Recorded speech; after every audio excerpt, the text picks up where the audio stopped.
Welcome back. Wet and humid weather we've had already. This year is perfect breeding ground for a big season for mosquitoes and other pests. There are ways to protect our kids and families from harmful bites. And we're joined today once again by Dr. Yvonne Chiu.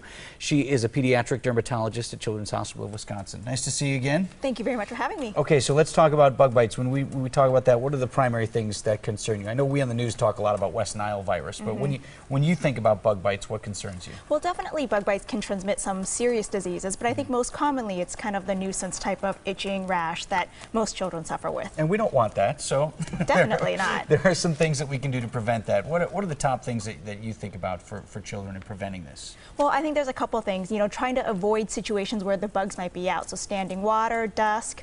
If your children are outside, trying to make sure that they're wearing long sleeves, tucking the pants into their socks. But I think probably the most effective are insect repellents.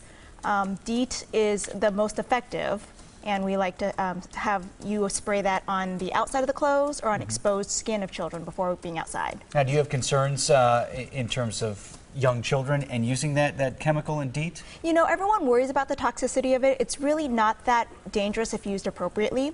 It's not for infants under 2 months of age. Okay. You should really try to limit the concentration of the DEET to 30% or less, and then not trying to apply it underneath clothes. You know, I always have them too, like if they've had that on and we come inside, like let's wash hands right away, let's wash it off. Don't need to leave it on there any longer than you have to. Exactly, and don't try to reapply it too frequently, so separate it from the sunscreen. Okay, and then in terms of if kids get bitten up pretty good, you know, they're out, you know, I tell you, my kids will be out, you know, and be like, guys, what are you doing? You know, and all of a sudden they're itching and scratching. Yeah. What do we do?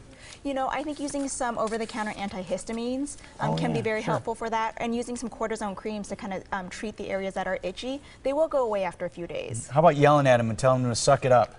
Yeah, is that effective too? Right? Stop scratching, knock it off. Problems. Is that an issue for you? Right, with the scratching, they can't infections and other things. Yeah, exactly. That's when you start developing problems like infections or even permanent scar, depending on how badly the kids scratch. Okay, well, we don't want scratching either. Well, thanks so much. Always good to see you. Always have great tips. And for more great tips, anything from Children's Hospital of Wisconsin, you can go to the link section of our website, today'stmj4.com.